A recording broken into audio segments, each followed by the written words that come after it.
হ্যাঁ, তো আগের ক্লাসে লাস্ট পার্টে আমরা যেটা করলাম সেটা হলো রাদারফোর্ড স্ক্যাটারিং এর ক্ষেত্রে ডিফারেন্সিয়াল ক্রস সেকশনের সঙ্গে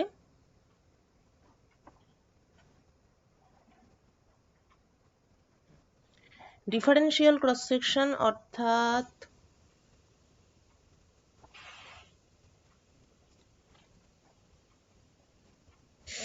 প্রচুর লেখালেখি হয়ে গেছে।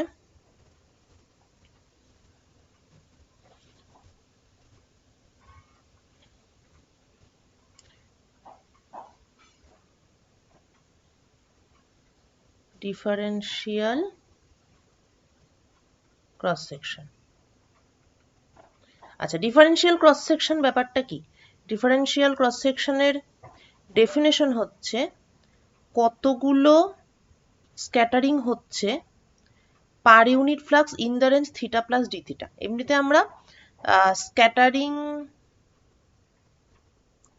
ক্রস সেকশন বলতে আমরা আগেই পড়েছি, স্ক্যাটারিং ক্রস সেকশন বলতে আমরা বুঝি প্রবাবিলিটি, ক্রস সেকশন বলতে বোঝায় সাম কাইন্ড অফ প্রবাবিলিটি। এবার সেটা নিউক্লিয়ার রিঅ্যাকশন ক্রস সেকশন হলে কতগুলো নিউক্লিয়ার ট্রান্সফরমেশন হবে সেইটা, ট্রান্সমিউটেশন। আর যদি স্ক্যাটারিং এর ক্ষেত্রে আমি ক্রস সেকশন বলি তার মানে হচ্ছে যে কতগুলো স্ক্যাটারিং হবে সেইটা, probability of scattering. Cross section বলতে বোঝায়, cross section is nothing but probability. এবার ডিফারেন্সিয়াল ক্রস সেকশন বলতে বোঝাচ্ছে কতগুলো পার্টিকেল স্ক্যাটার্ড হচ্ছে পার ইউনিট ফ্লাক্স, অর্থাৎ ফ্লাক্সটা এখানে ফ্লাক্স এফ, সেটাকে 1 ধরা হচ্ছে। ফ্লাক্সটা কি ছিল? নাম্বার অফ ইনসিডেন্ট পার্টিকেলস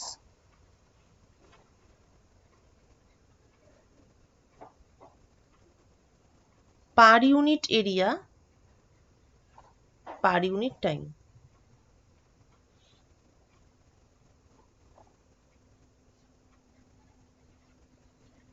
তাহলে 1 সেকেন্ডে ইউনিট এরিয়াতে একটা করে পার্টিকেল এসে হিট করছে, এরকম সিচুয়েশনে কতগুলো স্ক্যাটারিং হচ্ছে এইবার পার ইউনিট অ্যাঙ্গুলার রেঞ্জ। তার মানে এখানে আমরা ডিফারেন্সিয়াল ক্রস সেকশন বলতে নতুনত্ব হচ্ছে এটাই যে আমরা অ্যাঙ্গুলার ডিপেন্ডেন্সটা স্টাডি করছি। এটা হচ্ছে আমার হরাইজন্টাল লাইনটা, তাহলে থিটা থেকে থিটা প্লাস ডি থিটা এই অ্যাঙ্গুলার রেঞ্জের মধ্যে কতগুলো পার্টিকেল স্ক্যাটার্ড হচ্ছে যখন ফ্লাক্সটা 1। This is our differential cross section, যেটাকে আমি দেখাচ্ছি এইভাবে। ঠিক আছে, মানে এই পোর্শনটা হচ্ছে অরিজিনালি আমরা যে ক্রস সেকশন ডিফাইন করি এটা হচ্ছে সেইটা, তারপর অ্যাঙ্গুলার রেঞ্জটাকে ঢুকিয়ে নিলে সেটা হয়ে গেল ডিফারেন্সিয়াল ক্রস সেকশন। আচ্ছা, এইবার বক্তব্য হচ্ছে যে এটাকে আমরা একটা পেজে দেখাচ্ছি 2 ডাইমেনশনাল, কিন্তু অ্যাকচুয়াল ইভেন্টটা is taking place in 3 dimensional. সেই জন্য এটাকে শুধুমাত্র থিটা প্লাস ডি থিটার মধ্যে দেখলে হবে না, আমাকে দেখতে হবে যে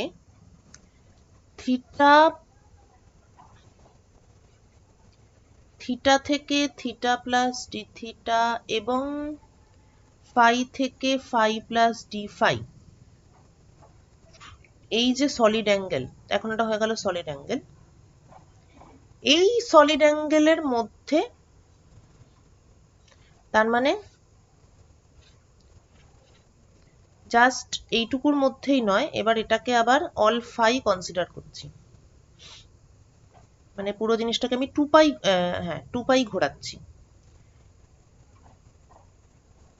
ঠিক আছে, তাহলে এবার এই সলিড অ্যাঙ্গেলের মধ্যে দিয়ে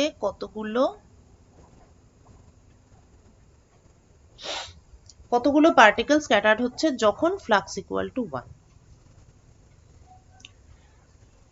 মানে শুধু ডি সিগমা ডি থিটা ঠিকঠাক নয়, ডি সিগমা ডি ওমেগা, এইটা হচ্ছে প্রপার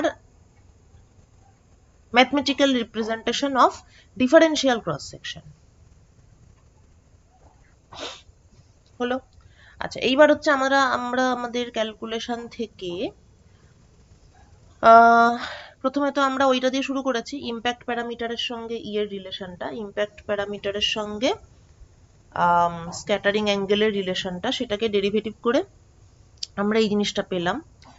আচ্ছা, তারপর হচ্ছে গিয়ে কি ফ্লাক্স মানে number of particles, number of scattering, সেটা যদি এনবি হয় আর ফ্লাক্স হচ্ছে এফ, তাহলে সেটাকে আবার ওই অ্যানুলার ডিস্কের মধ্যে দিয়ে কতগুলো পাস করলো সেটা তো ইজিলি এটা লেখা যাবে। তারপর এটাকে ইজিলি থিটাতে কনভার্ট করে পেলাম, এই অবধি কোনো সমস্যা নেই। তারপর আমরা ডিফারেন্সিয়াল ক্রস সেকশন যেভাবে ডিফাইন করছি সেটা হচ্ছে ডিএন ডিভাইডেড বাই এফ, আর এর পাশে হচ্ছে ডি থিটা, সেটা আমরা পেয়ে গেছি। ডি সিগমা ডি থিটা পর্যন্ত পেয়ে গেছি, কোনো সমস্যা নেই। D sigma d theta is pi d square by 4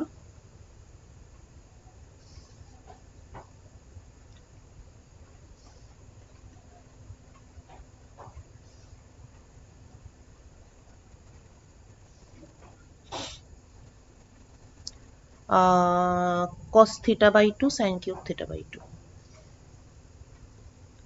cos theta by 2 sin cube theta by 2 কিন্তু আমার অ্যাকচুয়ালি ফিজিক্যালি রেলিভেন্ট কোয়ান্টিটি হচ্ছে ডি সিগমা ডি ওমেগা। তাহলে এটা যদি আমাকে বার করতে হয়, d sigma d omega is মানে can be written as d sigma D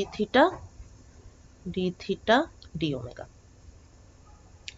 হ্যাঁ, এখন what about d theta d omega? তাহলে ডি ওমেগা এইটা হচ্ছে actually sine theta d theta d phi. ঠিক আছে, এটা তো সেই যখন বিভিন্ন কোঅর্ডিনেট সিস্টেম পড়েছিলি, এইটা তো আশা করি বুঝতে পারছিস। মানে ইউনিট ভলিউম এলিমেন্ট যখন আমরা পড়েছিলাম তখনই দেখেছিলাম যে জিনিসটা হয় আর আর ডি থিটা ডিআর এবং আর সাইন থিটা ডি ফাই, এটা হচ্ছে spherical polar কোঅর্ডিনেটে unit volume element. একদিকে এদিকে আর মানে ডিআর, তারপরে এই বরাবর হচ্ছে আর ডি থিটা, না সরি ভুল বলছি, এই বরাবর আর ডি থিটা,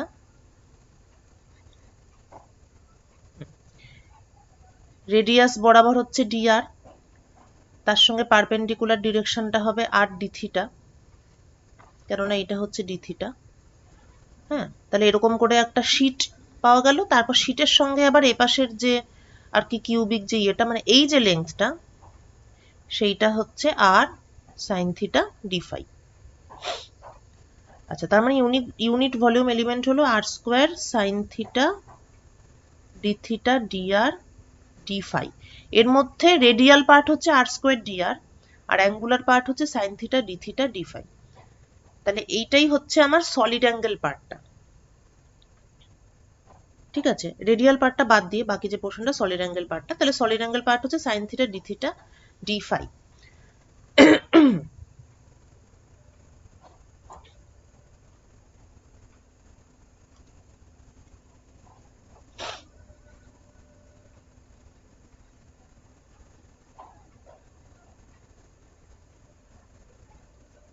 তাহলে আমার যেটা দরকার ছিল ডি থিটা ডি ওমেগা, তো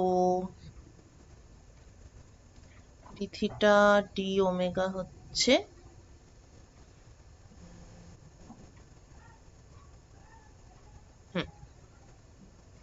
ও d theta d omega is 1 by sine theta d phi, তাই তো? হ্যাঁ, ইকুয়াল টু হ্যাঁ, তাহলে ডি থিটা ডি ওমেগা হচ্ছে 1 by sine theta d phi. আচ্ছা, এখন এইখানেই হচ্ছে কি একটা বক্তব্য, সেটা হলো যে আমরা ডি সিগমা ডি থিটা এইটা যখন বার করেছি তখন আমরা দেখেছি, মানে অ্যাকচুয়ালি শুধু এইটা বলেই নয়, মানে একদম প্রথম থেকেই আমরা মানে যা স্টাডি করলাম বা যা ক্যালকুলেশন করলাম তাতে আমরা দেখছি, আমি যদি একদম ফার্স্ট ছবিটাতে যাই, ঠিক আছে, এই ছবিটা ঠিক আছে। হ্যাঁ, তো এখানে যেটা দেখা যাচ্ছে অ্যাকচুয়ালি সেটা হলো যে এই তো পার্টিকেলটা আসছে, এসে একটা সার্টেন অ্যাঙ্গেলে ডিফ্লেক্টেড হচ্ছে। এই যে পুরো ঘটনাটা, এখানে কিন্তু কোনো কি বলবো, মানে কোনো পুরো ঘটনাটাতে there is no phi dependence.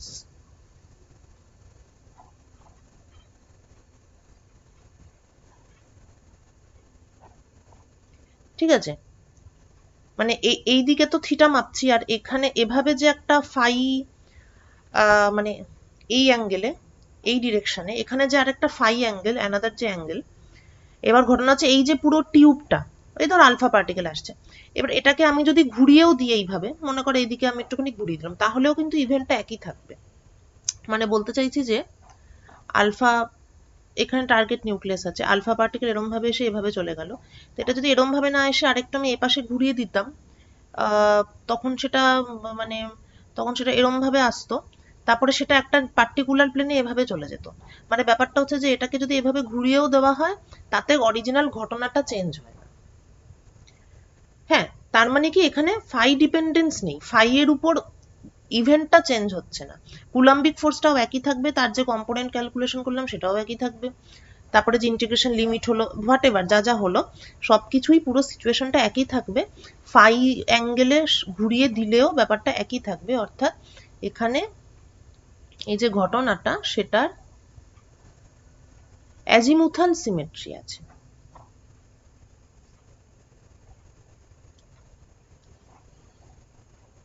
ঠিক আছে, যেহেতু ফাই ডিপেন্ডেন্স নেই, এবার কুলাম ফোর্সটা যদি ফাই ডিপেন্ডেন্স থাকতো তাহলে ব্যাপারটা চেঞ্জ হয়ে যেত, কিন্তু মানে লাকিলি কুলাম ফোর্স যেটা এফ, সেটারও কোনো ফাই ডিপেন্ডেন্স নেই, তার একটা সিম্পল কম্পোনেন্ট নিয়েছি, ব্যাস ওখানে গল্প শেষ। তাহলে যেহেতু ফাই ডিপেন্ডেন্স নেই, অ্যাজিমুথাল সিমেট্রি আছে, সেহেতু আমাদের একটা সুবিধা হলো এই যে এই যে এখানে 1/sin থিটা আর যে ডি ফাই, এটাকে আমরা considering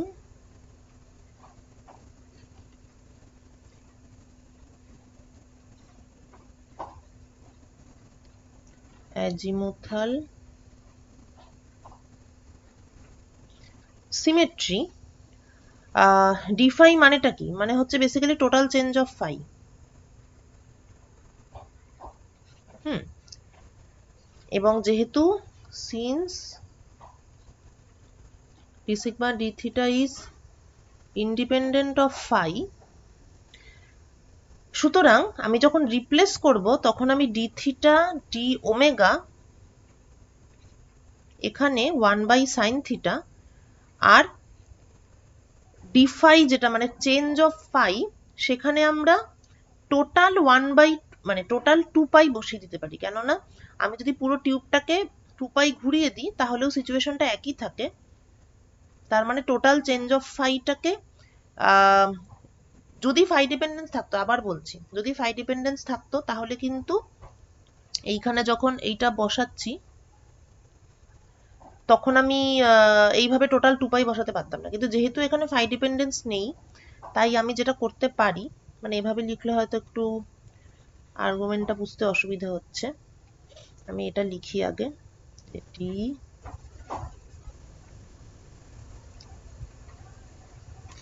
sigma d omega equal to d sigma d theta d omega.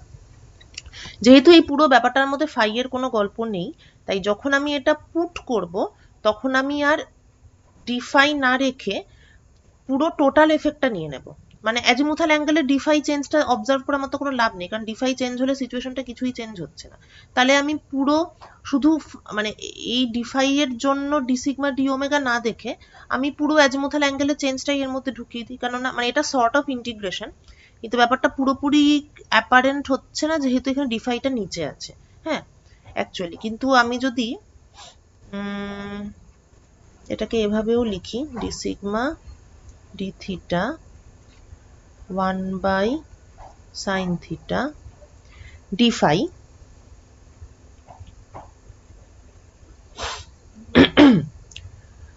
এই or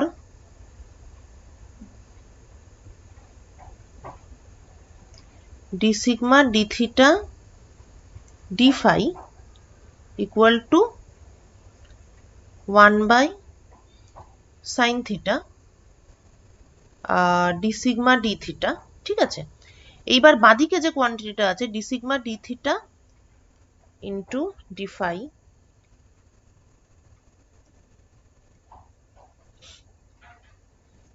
sigma d theta d phi হচ্ছে d sigma d theta 1 by sin theta। এবার বাদিকে যে কোয়ান্টিটিটা আছে সেটাকে অ্যাকচুয়ালি আমি phi সাপোজ ফাইয়ের উপর আমি ইন্টিগ্রেট করলাম, ঠিক আছে, করে সেটাকে আমি একটা নিউ ডিফারেন্সিয়াল ক্রস সেকশন হিসেবে ডিফাইন করলাম। অ্যাকচুয়ালি যেটা করছি সেটা আমরা অ্যাকচুয়ালি এটাই করছি যে ও আচ্ছা এখানে তো এটা ভুল লিখেছি, তাই ভাবছি।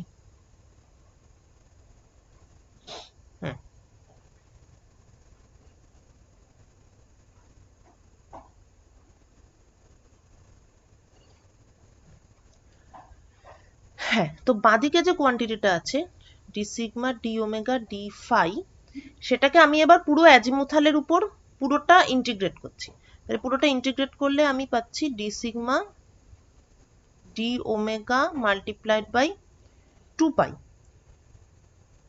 ঠিক আছে। এইবার সেইটা that is equal to d sigma d theta 1 by sine theta, সুতরাং d sigma d omega d sigma d theta 1 by 2 pi sine theta. এইটা হচ্ছে ব্যাপারটা।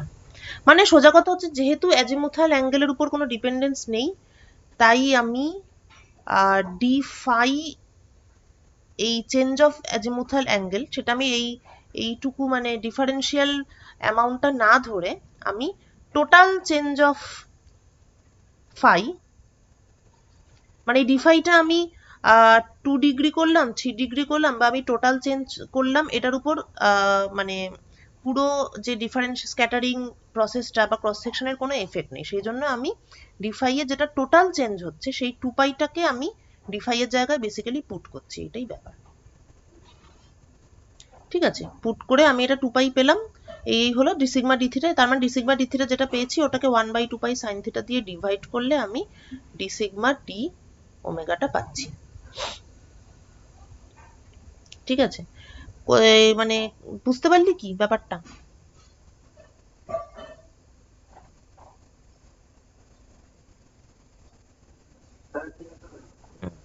ঠিক আছে,